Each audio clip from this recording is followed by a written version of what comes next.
हमारे चैनल को सब्सक्राइब करें और बेल आइकन दबाएं। कितना मारोगे मुझे? एक बार बोला ना पैसा दे। एक बात मैं बार बार नहीं दोहराता। पैसा पेड़ पे नहीं उगता। लोगों के घर में झाड़ू बर्तन पोछा करके ही पैसे कमाए हैं मैंने। ऐसे दारू में उड़ाने नहीं दूंगी। अपने पति से जवान लड़ाती है, जवान लड़ाती है तू। काकी, हाँ? अब आपके घुटनों में दर्द तो नहीं है ना? हाँ बेटा, तूने जो घुटनों के लिए दवा दिया था ना, उससे मेरा घुटना बिल्कुल ठीक हो गया। नमस्कार। नमस्कार, कैसे है? बस ठीक है। हाँ, बड़ी बड़ी बड़ी। ये नीता जी है, नमस्कार। ये नमस्ते। इस चौल में रहते हैं। हाँ, आइए। हमारे चावल के लोग ना बहुत अच्छे हैं, बहुत सपोर्ट करते हैं एक दूसरे को। हाँ, अपने पति से जवान लड़ाती है, हाँ? जवान लड़ाती है। ये सुनील और रेखा का फिर से किचकिच शुरू हो गया लगता है। अरे अगर मेरे को दोबारा पैसा लेने से रोका ना तो मुझसे बुरा कोई नहीं होएगा। तुझसे बुरा और हो भी कौन सकता है? कहा ना मैंने कि मैं पैसे नहीं दूंगी। जवान लड़ाती है, आज तेरे को सबक सिखा के रहेगा मैं। ए सुनील, खबरदार जो उस पे हाथ उठाया तो। देख सविताई, ये मेरा और मेरे बाइको का पर्सनल मामला है, बीच में कुछ नहीं बोलने का। इसको तो मैं ये तुम्हारा अकेले का मामला नहीं है, सगा साहिल से मामला है। यहाँ हाँ, अगर दोबारा दुखा को तुमने धमकी दी तो तुझे चाल के बाहर उठा के फेंक दूंगा मैं। हाँ, खबरदार। जो किसी ने मेरे मर्द को धमकी दी, वो जैसा भी है मेरा पति है और इसे कोई भला बुरा नहीं कह सकता। सुना तुमने? तुम्हारे इतने जुल्म बर्दाश्त करने के बावजूद भी ये अपना पत्नी धर्म निभा रही। क्या तुम एक पति होने का कर्तव्य पूरा कर पा रहे हो? देख, अगली बार ना तूने इस पे हाथ भी उठाया या उंगली भी उठाई ना तो तेरे को मैं जेल में भिजवा दूंगी, समझा? गलती हो गई। गलती हो गई, चल जा अभी। माफी हमसे नहीं, अपनी पत्नी से मांगो। अरे बस जाने दो, चलो नहा लो, मुझे भी काम के लिए निकलना है। चलिए, अच्छा है, सुनील को अकल आ गई आज। सुनील को तो सबक मिल गया, लेकिन इन दोनों का झगड़ा देखकर ना मेरे को मेरे पुराने दिन याद आ गए। आपके पति भी? हाँ, बहुत शराब पीता था, हर वक्त नशे में रहता था, और जब नशे में नहीं रहता था ना तो इसी तरह जबरदस्ती मेरे से पैसा मांगता था। और आप पैसे दे देती थी? हाँ, क्या करती? और जब मैंने पैसा देना बंद किया ना तो मेरे सारे गहने, कपड़े, घर का सारा सामान, यहाँ तक कि घर का पूरा अनाज भी बेचना शुरू कर दिया। और फिर एक दिन यही शराब उनको मुझसे दूर ले गई और लीवर फेल हो गया। आई एम सॉरी, मुझे ये सब नहीं पता था। अब आपके पति के बाद आपके घर में कौन कौन है? मेरे 2 बच्चे थे, अनुज और कशिश। भगवान भी इतना निर्दयी है ना, एक एक्सीडेंट में मेरे 2 बच्चों को मुझसे छीन लिया। मैं समझ सकती हूँ कि अपने को खोने का गम क्या होता है। हौसला रखिए, आने वाले दिन खुशियाँ ही खुशियाँ लेकर आएंगे। कल की इसी उम्मीद पे तो मैंने ये एनजीओ की स्थापना की थी और चाल के सारे परिवार वालों को मैंने अपना परिवार माना। काकी, आप बहुत ही नेक काम कर रही हैं। अच्छा अभी रहने दे, ज्यादा तारीफ मत कर मेरी। हाँ चल अंदर चल, मैं तेरे को ना गरम गरम चाय पिलाती हूँ। हाँ अरे नहीं काकी, मुझे ना लेट हो रहा है और आज ही मुझे कॉलेज भी जाना है अपने थीसिस का फॉर्म भरने। तो हम शाम को मिलते हैं चाय पे। पक्का ना? संभल के जाना। आज तो बहुत लेट हो गई।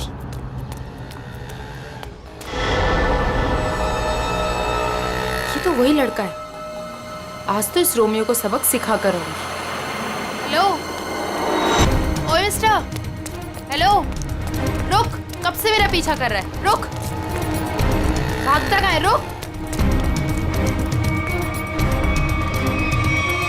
भाग गया, पता नहीं कहाँ कहाँ से आ जाते हैं। पर सविताई, मुन्नी को स्कूल भेजकर क्या फायदा? बाद में उसे शादी करके चूल्हा चौका ही तो संभालना है। यही तो गलत मानसिकता है उर्मिला। शिक्षा ग्रहण करने के लिए जितना अधिकार लड़कों का है ना, उतना ही लड़कियों का भी है। आज हमारे देश में ज्यादातर परिवारों में महिलाएं उतना ही आर्थिक सहयोग देती है जितना कि पुरुष। क्यों नीता, मैंने ठीक कहा ना? बिल्कुल काकी। आज के जमाने में स्त्री का अस्तित्व उसके पिता या पति पे निर्भर नहीं करता।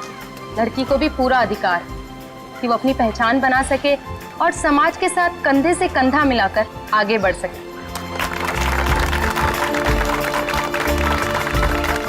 क्या बात है, आप दोनों के विचारों से हम सब सहमत हैं। हाँ तो मुन्नी का स्कूल जाने का पक्का हो गया। हाँ, पक्का। ये फिर से यहाँ आ गया। लगता है इसको सुबह की डांट का कुछ असर नहीं हुआ। कौन है ये नीता, तुम जानती हो? नहीं काकी, पता नहीं कौन है और कहाँ से आया है, लेकिन रोज मेरा पीछा कर रहा है। अरे पहले क्यों नहीं बताया? चलो जमकर खबर लेते हैं आज इसकी। चलो चल। हेलो, तुम मेरा पीछा करते करते यहाँ तक आ गए। क्या कर रहे हैं? चाहते क्या हो? हाँ? अरे कहाँ जा रहे मैं हैं? तुमसे बात कर रही हूँ। अरे सुन, सुनाई दे रहा है कि नहीं दे रहा है? क्या हो गया इसे? अरे सीढ़ी, अरे ये तो छत, अरे सुनो, छत के ऊपर जा रहा है। कहाँ जा रहे हो? ए, किधर जा रहा है ये? रुको। अरे अरे अरे, ए, क्या कर रहा है? अरे नीचे उतर। अरे खोपड़ी सटक लिया तुझी, क्यों जान देना चाहता है अपनी? अरे बोल ना कुछ। अरे बोल। मैं यहाँ कैसे आया? इधर क्या कर रहा हूँ मैं? तेरे को नींद में चलने का आदत है क्या? हाँ? कब से बुला रहे हैं तेरे को? ड्रामा मत करो, बताओ कि मेरा पीछा क्यों कर रहे थे? मैं बात करती हूँ। बेटा देख, तेरे दिल में ना जो कुछ भी है सच सच बता दे। तू नीता को पसंद करता है क्या? वो बात नहीं है, मैं तो नीता जी का बॉडीगार्ड हूँ। इनके पिताजी ने मुझे इस काम पर रखा था कि इनकी मैं रक्षा करूं। उन्होंने ये भी कहा था कि इनको पता न चले। झूठ मत बोलो, मेरे पापा मुझसे बिना पूछे कुछ नहीं कर सकते। मैं सच कह रहा हूँ, ये मेरा आईडी कार्ड।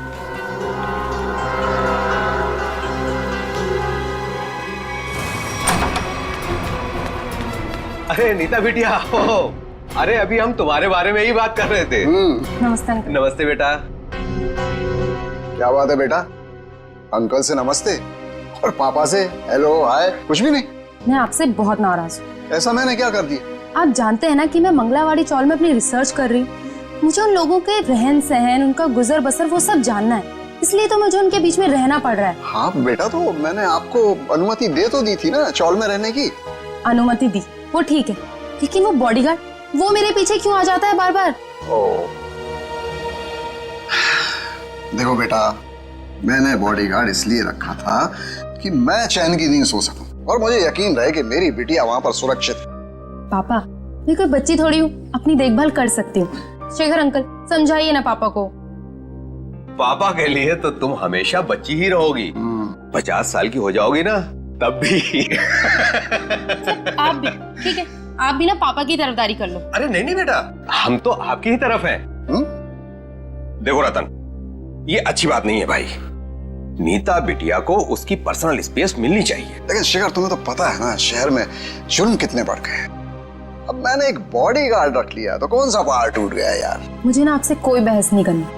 कल मेरा जन्मदिन है और ये मेरा जन्मदिन का गिफ्ट कि नो बॉडीगार्ड। अरे हाँ, कल तो नीता बिटिया का जन्मदिन है। अरे यार, मैं तो बिल्कुल भूल ही गया था। लेकिन मैं कैसे भूल सकता हूँ मेरी प्यारी प्यारी बिटिया का जन्मदिन। मैंने जन्मदिन की खुशी में एक बहुत बड़ी पार्टी रखी है। पार्टी? ठीक लगा ना बेटा? Happy birthday Nita. Thank you so much, please enjoy. Nita बेटा, जन्मदिन की ढेर सारी शुभकामनाएं। भगवान करे तुम्हें मेरी भी उम्र लग जाए। थैंक यू सो मच काकी।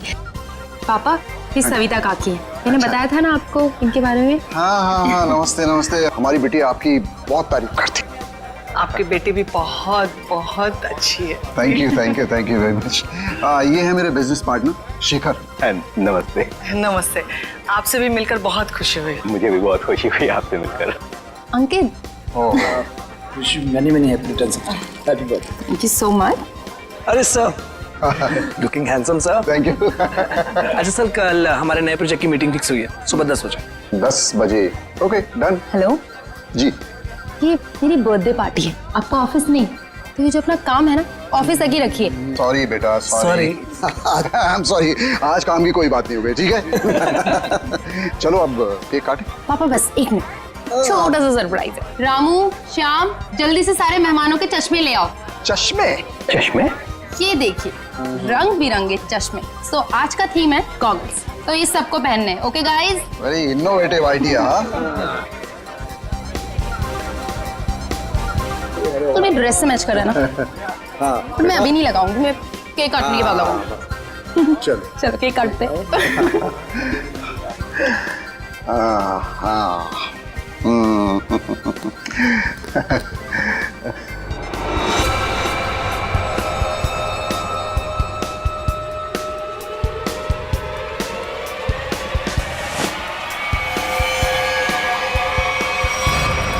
गन?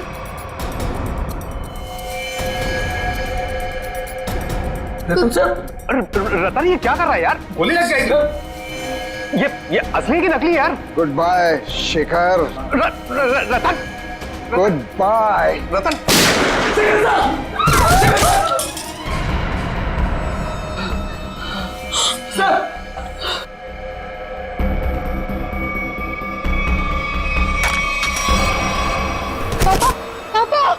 पापा, ये तो बेहोश हो गए।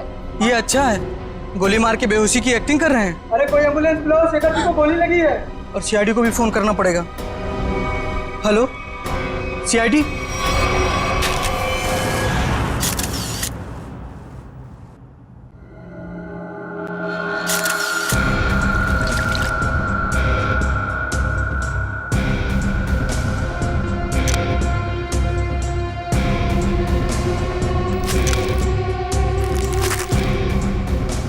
गोली सीधे सीने पे मारी गई है।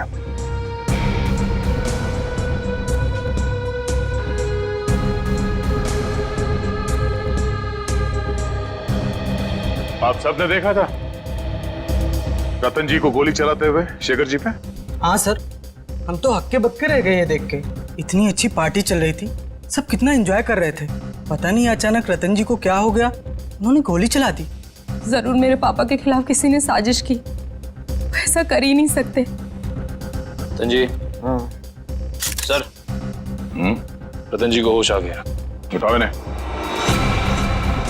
ये उठिए, चलिए उठिए। शेखर को क्या हो गया? सर क्यों भारी हो रहा है? पहले खून कर दिया इनका, अभी सर दर्द का बहाना कर रहे हो? हाँ, ये नाटक बंद करो, हटाओ।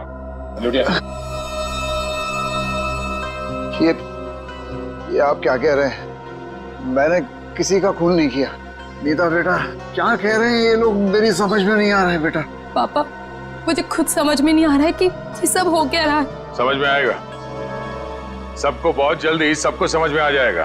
निखिल, मयूर, घर की अच्छी तरह से तलाशी लो। यहाँ पे पार्टी में जितनी भी चीजें मौजूद है सबको उठा लो।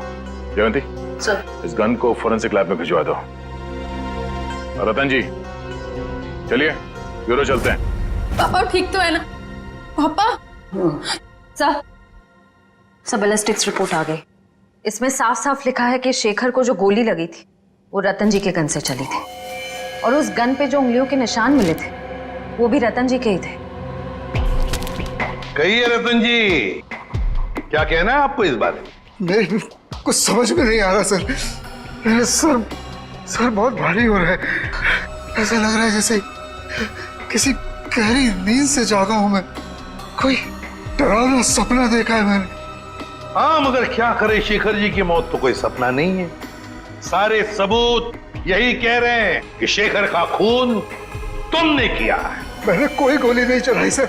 आप मुझ पर यकीन क्यों नहीं कर रहे सर? तो फिर वो गोली क्या अपने आप शेखर जी के शरीर में गई? कुछ याद नहीं आ रहा है मुझे। रतन जी, मैंने कहा था ना आपसे कि मेरे पापा दिल के मरीज हैं, उन्हें टेंशन मत दीजिए। सर, मैं एम्बुलेंस को फोन करता हूँ। नहीं, अपनी गाड़ी में लेकर चलो, हॉस्पिटल में एडमिट करो जल्दी।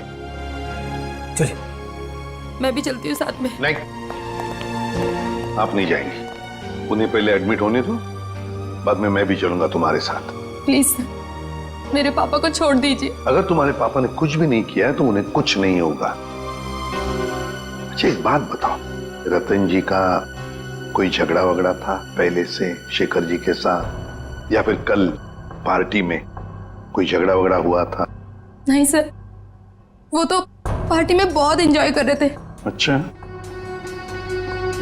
क्या तुम्हारे पापा के बर्ताव में कुछ तुम्हें थोड़ा अजीब सा लगा? कभी आदमी कोई टेंशन में होता है या वैसे कुछ? हाँ सर, कोई झगड़ा तो नहीं हुआ था, लेकिन उनका मूड थोड़ा सा चिड़चिड़ा था और वो शेखर अंकल को कुछ कह भी रहे थे। तुमने काम सही से नहीं किया, वो वापस आ गया। वो वापस आ गया? ये कौन? सर नाम तो नहीं लिया था। अच्छा, ये बातचीत कब हुई थी दोनों के बीच? कल हुई थी, एनजीओ से लौटने के बाद। एनजीओ? कौन सा एनजीओ है ये? मेरी बड़ी बहन सानिया की मौत के बाद पापा ने एक एनजीओ खोला था, जहाँ पे हम गरीब लोगों को रोटी, कपड़ा और रहने के लिए छत देते हैं। कहाँ है ये एनजीओ? नमस्कार साहेब, मी कपिल, यहाँ एनजीओ मॅनेजर आहे। आप ये बताएंगे कि इस एनजीओ में आप कब से काम कर रहे हैं? पहले दिन से, जब रतन जी ने सानिया मैडम की याद में इस एनजीओ की स्थापना की थी। फिर तो आप काफी करीब से जानते होंगे शेखर जी और रतन जी को। हाँ जी, एनजीओ में काम करने वाले सभी लोगों को अपना परिवार का सदस्य मानते थे।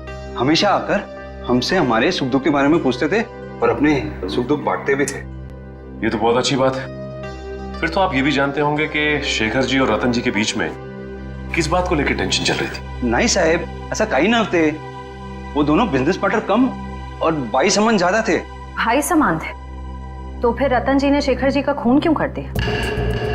जरा दिमाग पे जोर डालिए और सोच के बताइए कि शेखर जी और रतन जी के बीच में कुछ झगड़ा हुआ था या कुछ बहस हुई थी? ऐसा कई साले न होते। लेकिन रतन जी की बेटी बता रही थी कि रतन जी और शेखर जी आपस में कुछ बातें कर रहे थे कि कोई आया है। कौन वापस आया है, कुछ पता है आपको? हाँ, वो ये दोनों यहाँ बात कर रहे थे इसके बारे में, जब मैंने उस अजीब घटना के बारे में बताया उन्हें। अजीब घटना? कैसी अजीब घटना? कुछ दिन पहले एक आदमी ने मुझे फोन किया था, कहा शेखर जी और रतन जी ने उसे काम पे रखा है और उसने अपना अपॉइंटमेंट लेटर मेल किया कंपनी के लेटरहेड पे, प्लीज चेक कर लीजिए। दूसरे दिन से वो काम पे आने लगा और सब फाइलें वगैरह चेक करने लगा। कौन सी फाइलें चेक कर रहा था? सारी फाइलें, टैक्स की फाइलें, अकाउंट्स की फाइलें, और हाँ, रतन जी और शेखर जी के जिंदगी के बारे में काफी सवाल पूछे। फिर क्या, बस लंच ब्रेक में खाना खाने के बहाने बाहर चला गया और वापस ही नहीं आया। जब भी मैंने इस घटना के बारे में दोनों बॉसेस को बोला तो उन्होंने कहा कि हमने किसी को काम पे रखा ही नहीं है। इतनी मेहनत करके आया था पूछताछ करने के लिए, जरूर इस जुर्म में उसका हाथ है। शेखर जी ने रतन जी को कहा कि वो वापस आ गया है, तुमने अपना काम बरोबर किया नहीं है। इस आदमी का चेहरा तो देखा था ना आपने, हमारे लिए स्केच बनवाई। साहिब, दरअसल बात यह है कि उस दिन मैं अपना चश्मा घर में भुलाया था और चश्मे के बगैर मुझे तो कुछ दिखता ही नहीं है। सामने कुर्सी पड़ी की गाड़ी पड़ी, मेरे को वो भी नहीं दिखता।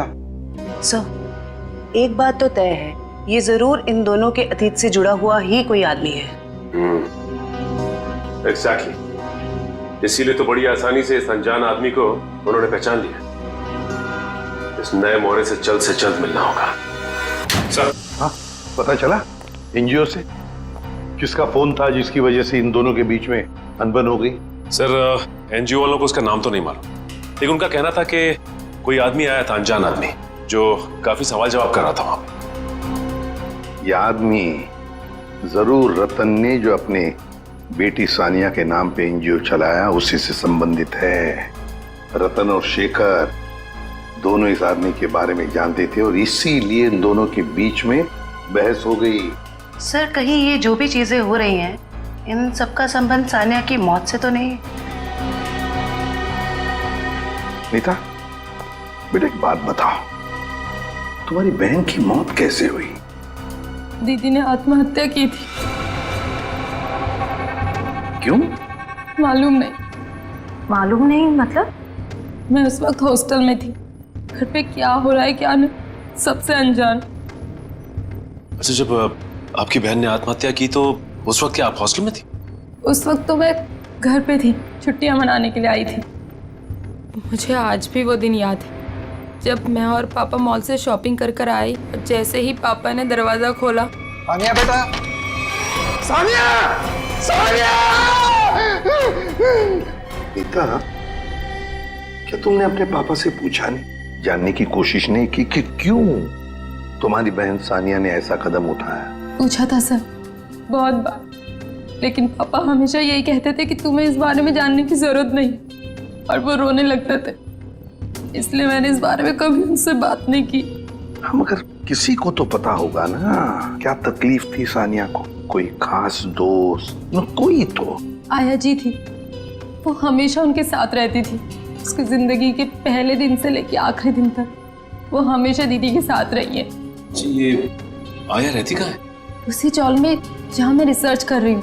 अभी भी पापा उनकी तनख्वाह उनको हर महीने बराबर पहुँचा देते। क्या चल रहा है तुम्हारा? अभी तक गिनती चालू है? आई एम सॉरी सर, पता नहीं क्यों मगर मुझे एक चश्मा कम लग रहा है। एक चश्मा कम लग रहा है मतलब? सर पार्टी में 20 लोग आए थे। हाँ। मैं कम से कम 5 बार गिन चुका हूँ, हर बार 19 चश्मे बता रहे। तो फिर एक चश्मा कहाँ गया? पता नहीं सर। जी बिल्कुल सही कह रहे हैं, जो चश्मा मेरे पापा ने पहना था वो तो इसमें है ही नहीं। पापा का चश्मा कहाँ गया? सब हो सकता है जब पापा बेहोश हुए हो तो कोई लेकर चला गया हो। कमाल है सर, पार्टी में खून हो जाता है मगर फिर भी किसी को चश्मा चुराने की सूझी। एक बात और सर, बिल्कुल उसी तरह का चश्मा मेरे बॉडीगार्ड ने भी पहना था जब वो चौल की छत से कूदकर खुदकुशी करने वाला था। एक मिनट, तुम्हें कैसे पता चला कि वो वही चश्मा था जो तुम्हारे पापा ने पहना था? क्योंकि मैंने उसे पहले भी देखा, वो कभी चश्मा नहीं पहनता, लेकिन उस दिन चौल की छत से जब वो कूद रहा था तो उसने उसी तरह का चश्मा पहना था। वो चश्मा ही मनूस है। सर इस चश्मे का खून के साथ क्या कनेक्शन हो सकता है? सचिन, कोई ना कोई कनेक्शन तो जरूर है। कुछ ना कुछ तो गड़बड़ है, इस चश्मे को लेकर। क्या नीता, क्या हमारे लिए तुम्हारे पिताजी के गॉगल का जो डिजाइन है वो बनवा सकती हो हमारे स्केच आर्टिस्ट से? जरूर सर। उन दोनों को कनेक्ट कर।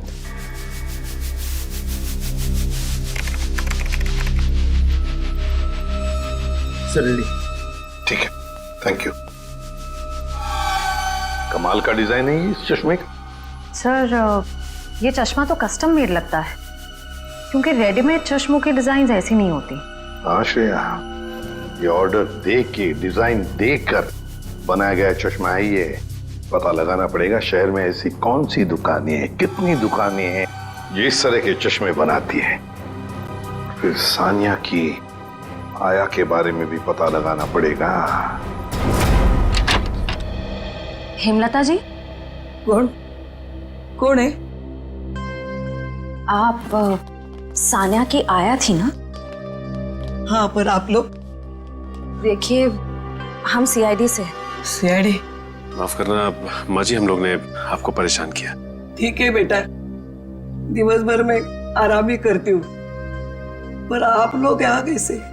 देखिए हेमलता जी, आप सानिया की आया रही बचपन से, है ना? और फिर सानिया ने आत्महत्या भी की, ये तो आप जानती ही हैं। हम ये जानना चाहते हैं कि क्यों सानिया ने क्यों आत्महत्या की।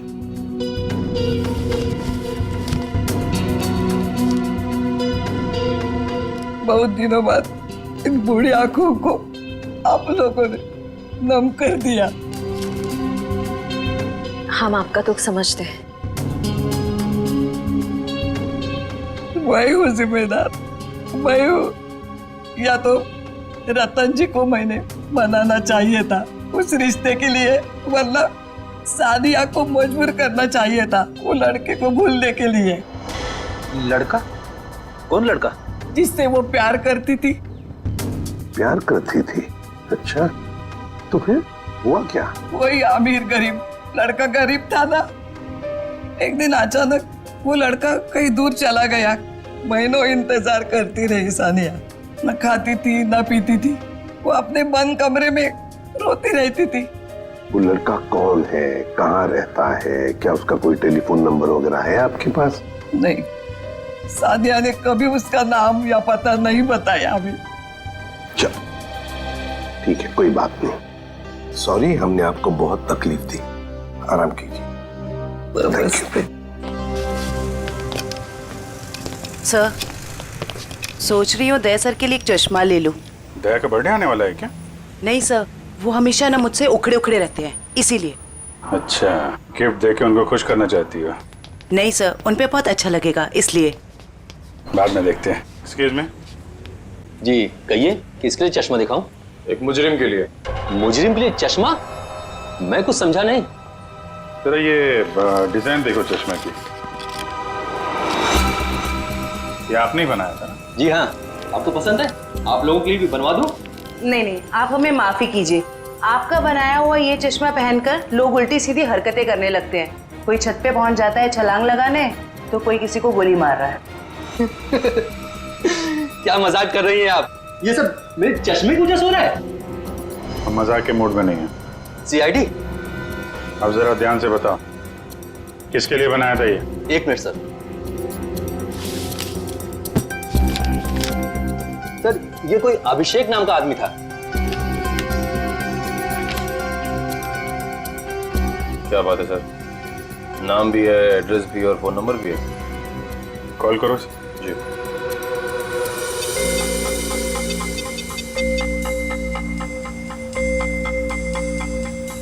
सर, नंबर गलत है। गलत? लगता है एड्रेस भी गलत है।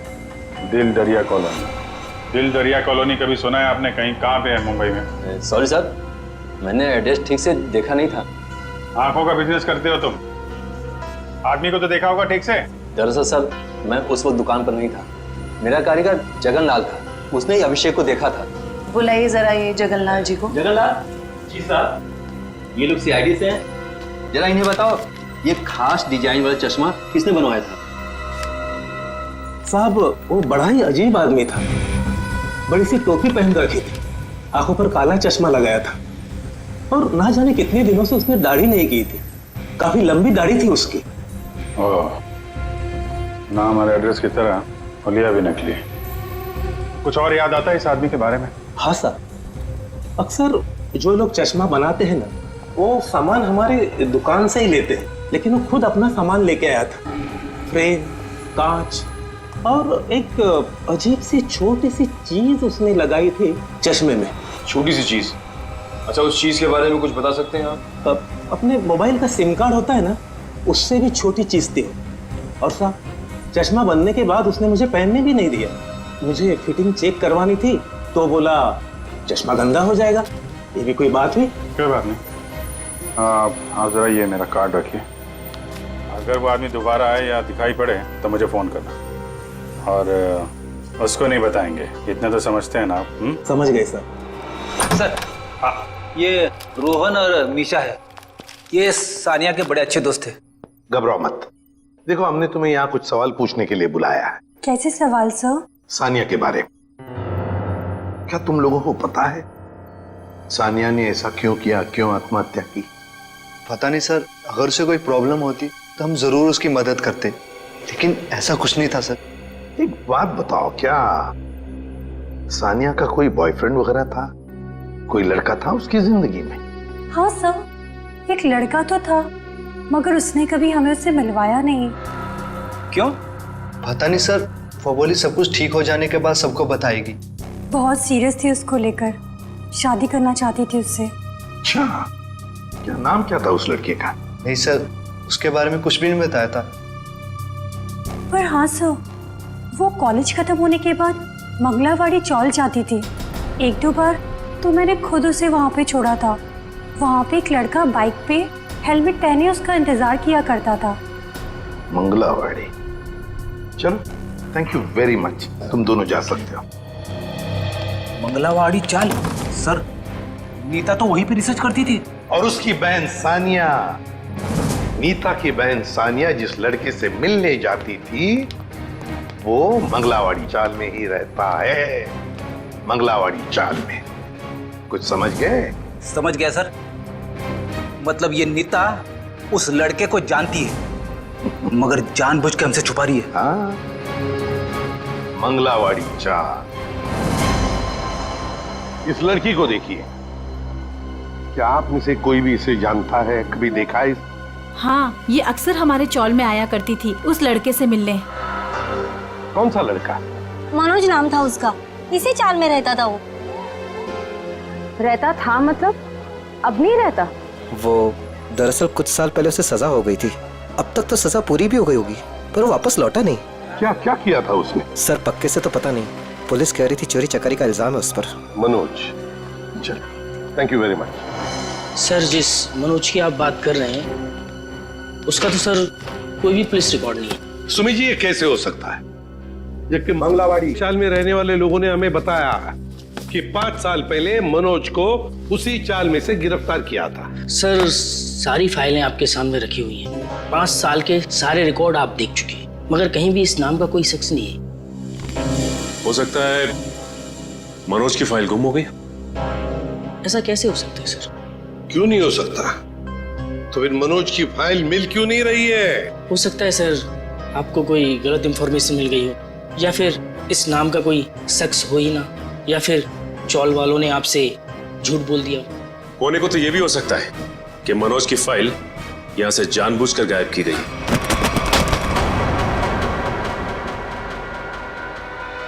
रवि जी, क्या हुआ?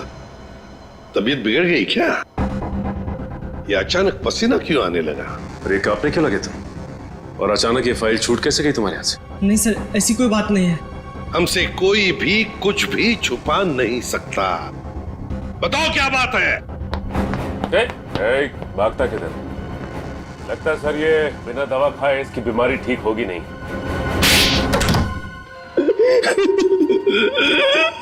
सर मुझे माफ कर दीजिए, मेरे पैसों के कारण मैंने उसकी फाइल जला दी। शर्म आनी चाहिए तुम्हें। पैसों की लालच में तुमने मुजरिम की मदद की, और तो और अपने नौकरी से गद्दारी की, अपने देश से भी गद्दारी की तुमने। कौन से जेल में है मनोज? सर तिलक नगर जेल में था, 7 साल की सजा थी उसे। अच्छे व्यवहार के कारण 4 साल में उसे रिहा कर दिया गया। सर अगर वो अच्छे बर्ताव के लिए रिहा हो ही रहा था तो फिर रिकॉर्ड नष्ट करने के लिए उसे घूस देने की क्या जरूरत थी? सचिन, शेखर और रतन, इन दोनों के बीच में जो बहस हुई थी उसमें शेखर बोल रहा था कि वो वापस आया है, तो फिर जरूर वो मनोज के बारे में बात हो रही थी। सर उस चश्मे वाले का फोन। स्पीकर तो ऑन। हाँ सर, मैं जगन्नाथ चश्मे वाला। सर अभिजीत सर का फोन नहीं लग रहा था, इसलिए मैंने आपको फोन किया। हाँ बोलिए। सर वो आदमी फिर आया था चश्मा बनाने। अब इस वक्त कहाँ है वो आदमी? सर वो जाते वक्त फोन पे बात कर रहा था, कह रहा था कि किसी विद्युत नगर जा रहा है, सेक्टर 5। विद्युत नगर? नीता भी तो विद्युत नगर में रहती है। माय गॉड, मतलब नीता की जान को खतरा है। हाँ एसीपी सर, हम नीता के घर पहुंच गए हैं।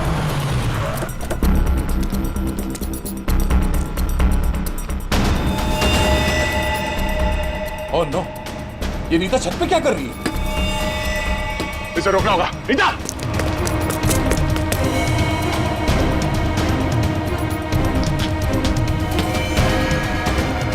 नीता!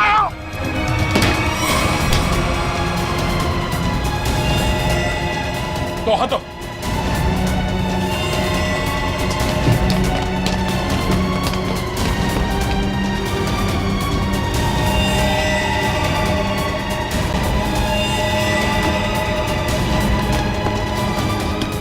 पकड़ो। आजा, आजा। मयूर, चश्मा। ये क्या कर रही थी तुम? अपनी जान क्यों दे रही थी? जान दे रही थी? मैं क्यों अपनी जान दूंगी? तुम छत पे क्या करने आई थी? छत पे? मैं छत पे क्या कर रही हूँ? मुझे कुछ याद नहीं आ रहा। मैंने वो चश्मा पहना था और पता नहीं, मेरा सर दर्द हो रहा है। सर इस केस में ये क्या हो रहा है? लोग अचानक खुदकुशी करने चले आते हैं। सारे हादसों में एक चीज कॉमन है, ये चश्मा। ये चश्मा पहनने से पहले क्या हुआ था वो तो याद है ना तुम्हें? हाँ सर। नीता, मुझे पता है तुम पर क्या बीत रही होगी, लेकिन तुम चिंता मत करो, सब ठीक हो जाएगा। काकी, ये क्या है? ऐसी हालत में मुझे ये गिफ्ट तुम्हें देते हुए बहुत अजीब लग रहा। गिफ्ट? हाँ, तुम्हारा बर्थडे था ना, तो हमारे चौल के बच्चों ने अपने हाथों से बड़े प्यार से तुम्हारे लिए गिफ्ट बनाया।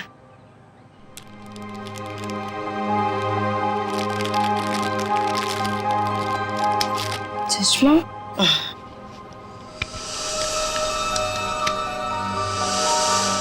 ये सविता जी कौन? सविता जी मंगलवाड़ी चौल में रहती हैं। बड़ी नेक औरत है। ये कितनी नेक औरत है ये तो उनसे मिलने के बाद ही पता चलेगा। अरे अरे अरे अरे सविता जी, लगता है हम लोग गलत वक्त पर आ गए। कहीं जा रही थी आप? हाँ, वो कुछ जरूरी काम आ गया था, इसलिए मैं कलकत्ता जा रही हूँ। लेकिन क्या करें, अब तो आप कलकत्ता जा नहीं पाओगी। क्यों नहीं जा पाऊंगी? वो क्या है ना कि मुजरिमों को यहाँ खुले घूमने की आजादी नहीं। मुजरिम? कौन मुजरिम? शराफत का नकाब उतार। नीता ने हमें सब कुछ बता दिया है। मेरे को कुछ काम है, मैं आती। अब तक तुम्हारी उम्र का लिहाज कर। मुझे सख्ती बरतने पे मजबूर मत करो प्लीज। बताइए। मैंने जो कुछ किया अपने बच्चों के मौत का बदला लेने के लिए किया। बच्चों की मौत का बदला? हाँ, नीता के पिता रतन ने मेरे दोनों बच्चों को मार डाला अपने बिजनेस पार्टनर शेखर की मदद लेके। जान ली? लेकिन क्यों? क्योंकि उसको गलतफहमी हो गई थी कि मेरा बेटा तनुज वही लड़का है जिसे उसकी बेटी सानिया प्यार करती थी। क्यों हुई ऐसी गलतफहमी? क्योंकि एक दिन तनुज सानिया को घर छोड़ने गया था तो रतन ने देख लिया और वो गलत समझ बैठा। फिर शेखर ने गुंडे भेजे इधर मेरे घर पे मेरे दोनों बच्चे तनुज और कशिश को मार डाला। मैं उस टाइम पे घर पे नहीं थी इसलिए जिंदा बच गए। पर नीता ने क्या बिगाड़ा था तुम्हारा? उसे क्यों सजा दी तुमने? क्योंकि रतन ने मुझसे मेरे बच्चे छीने साहब। उसको वही दर्द देना चाहती थी। मनोज कहाँ पर है? मनोज? कौन मनोज? वही मनोज जिसने तुम्हें बदला लेने में मदद की थी। साहब मेरे को नहीं मालूम। बताना तो पड़ेगा ही। ये जादू वाला चश्मा कहां से बनवाया? मनोज कहां पर है? आइए आइए जनाब, आप ही का तो इंतजार था। आइए। बड़े खुश नजर आ रहे हो, क्या बात क्या है? बात ही ऐसी बॉस, आज मैं आपको एक कमाल का जादू दिखाता हूँ। देख साउंड के मेरे पास मजाक करने के लिए वक्त नहीं है, जल्दी बता। अरे यार 2 मिनट, हमेशा काम करते रहते हो, जरा जादू देखो प्लीज प्लीज। तारिका लेके आओ। देखो देखो देखो क्या होता है, देखो। ये लीजिए। Very good. सचिन यार तुम ये जरा चश्मा पहन लो। चश्मा? लेकिन मैं ही क्यों सर? अरे पहनो पहनो, मैं हेल्प करता हूँ तुम्हारी। अब सचिन जरा ध्यान से देखो और बताओ कि ये चश्मा वहां से ला करके किसने दिया? अरे सर कैसी बात करते हैं? तारिका ने। नहीं सचिन, कौन से देखो, ये चश्मा वहां से उठा करके तारिका नहीं श्रेया लेकर के आई। मैं? अरे सर कैसी बात कर रहे हैं आप? आपके सामने जो खड़ी है वो तारिका है और जो यहाँ खड़ी है वो श्रेया है। सचिन जरा गौर से देखो और फिर बताओ, तुम्हारे सामने जो खड़ी है वो तारिका नहीं है, वो श्रेया है। सचिन। हाँ सर, मेरे सामने जो खड़ी है वो श्रेया है।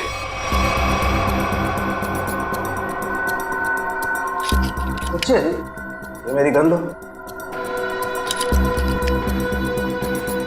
और तुम्हें इस गन के साथ क्या करना है सचिन तुम जानते हो ना? हाँ सर, मुझे अच्छी तरह से मालूम है कि इस गन के साथ क्या करना है। सड़के कुछ नहीं होगा। सड़के ऐसी मजाक मत कर प्लीज बिलीव मी। हाँ सचिन, तो पता है ना तुम्हें क्या करना है इस गन से? हाँ सर। पता है।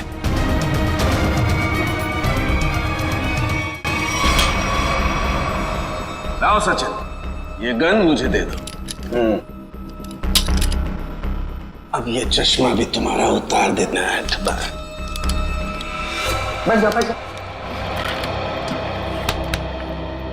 जो क्या रहे सर भाई। और सचिन, अभी अभी आपने मुझे मारने की कोशिश की, मुझ पर गोली भी चलाई। वो तो गन खाली थी इसलिए। ये तुम क्या कह रही हो? मैं तुम्हें मारने की कोशिश क्यों करूंगा? मैं तुम्हें गोली क्यों चलाऊंगा? रिलैक्स रिलैक्स, मैं बताता। बस ये बहुत ही स्पेशल चश्मा है। इस चश्मे में एक डिवाइस लगी हुई, एक ऐसा यंत्र जिसकी वजह से जो इंसान इस चश्मे को पहनता है वो सम्मोहित हो जाएगा, hypnotize। और ये नैनो डिवाइस है जो वॉइस रिकॉर्ड करता रहता है। तो जिस इंसान ने चश्मा पहना है उससे ये बताता रहता है कि उसे एग्जैक्टली करना क्या है। आपने जो मुझ पर गोली चलाई वो भी इसी डिवाइस की वजह से। इसलिए वो आवाज आ रही थी। लेकिन ये आवाज हमें सुनाई क्यों नहीं दी? वो इसलिए क्योंकि वो आवाज बहुत ही ज्यादा धीमी है। बॉस, वो आवाज इतनी कम है कि बाजू में खड़ा इंसान भी वो आवाज सुन नहीं सकता है। और जैसे ही ये चश्मा उतारा जाता है, आदमी भूल जाता है कि उसने जब वो चश्मा पहना था क्या किया था उस वक्त। एग्जैक्टली। और इसीलिए रतन जी को ये याद नहीं था कि इन्होंने शेखर पे गोली चलाई। और उस बॉडीगार्ड को भी इसीलिए पता नहीं चला कि वो कब छत पर गया और कब छलांग लगाई। ये सारा उस मनोज का किया हुआ कर्म है। अब वो वक्त आ गया है जो मैंने अपनी पूरी जिंदगी में किया, वो सारे कर्मों का हिसाब होगा। अफसोस पाप का घड़ा पुण्य से भी भारी है, लेकिन मेरी जैसी औरत का जीने का कोई अधिकार नहीं है, कोई अधिकार नहीं है। उम्मीद करती हूँ अगले जन्म में अच्छा इंसान बनने की कोशिश करूंगी।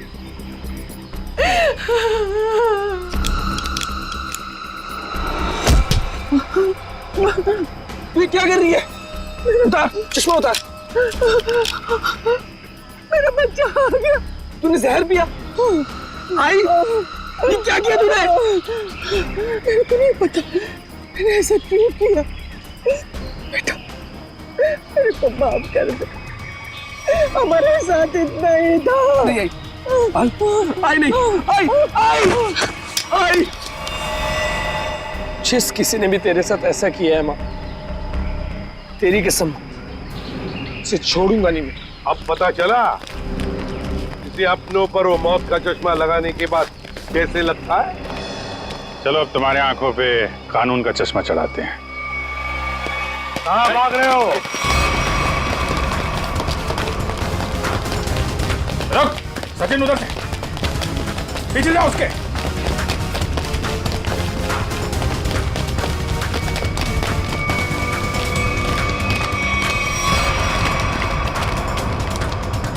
Wish you many happy returns of the day.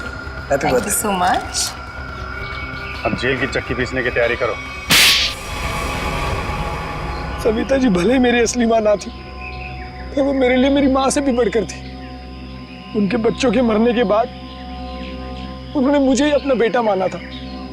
मतलब तनुज और कशिश के बाद? हाँ, उन दोनों बच्चों की मौत कोई हादसा वादसा नहीं थी, बल्कि उनका खून हुआ था, जिसे किया था नीता के पिता रतन कुमार ने। और मुझे झूठे रॉबरी के केस में फंसाया भी उन्होंने ही था। इसलिए मैंने प्लान बनाया, बदला लेने का प्लान। और रतन की कंपनी में ही नौकरी कर ली। लेकिन रतन ने तुम्हें पहचाना नहीं?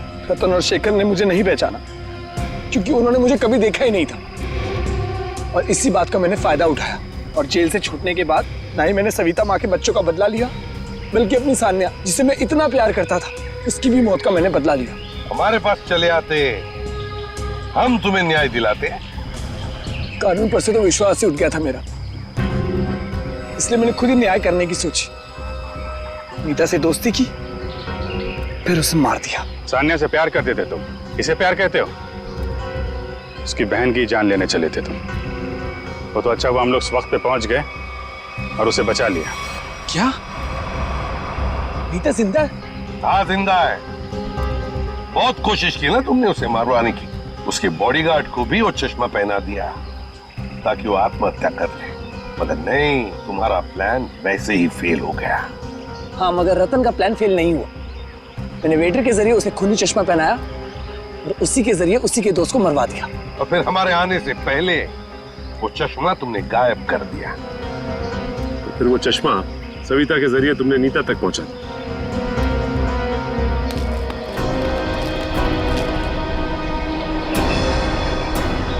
माँ, तू जिंदा है? मैं जिंदा हूँ। मेरे को माफ कर दो मनोज बेटा, ये सब कुछ मुझे सीआईडी को बताना पड़ा। इन्होंने जो कुछ भी किया हमारे कहने पे किया। अपना बदला पूरा करने के लिए तुमने बहुत नाटक किया और तुम्हारी असलियत सामने लाने के लिए हमने भी ये छोटा सा नाटक किया। क्या मिला तुम्हें? इस बदले की आग ने तुम्हें कहां से कहां पहुंचा दिया। अब जेल की सलाखों के पीछे सड़ते बैठना। कानून तुम्हें कड़ी से कड़ी सजा देगा, शायद फांसी ही होगी। For more updates, subscribe to our channel, click the show links and enjoy watching the videos.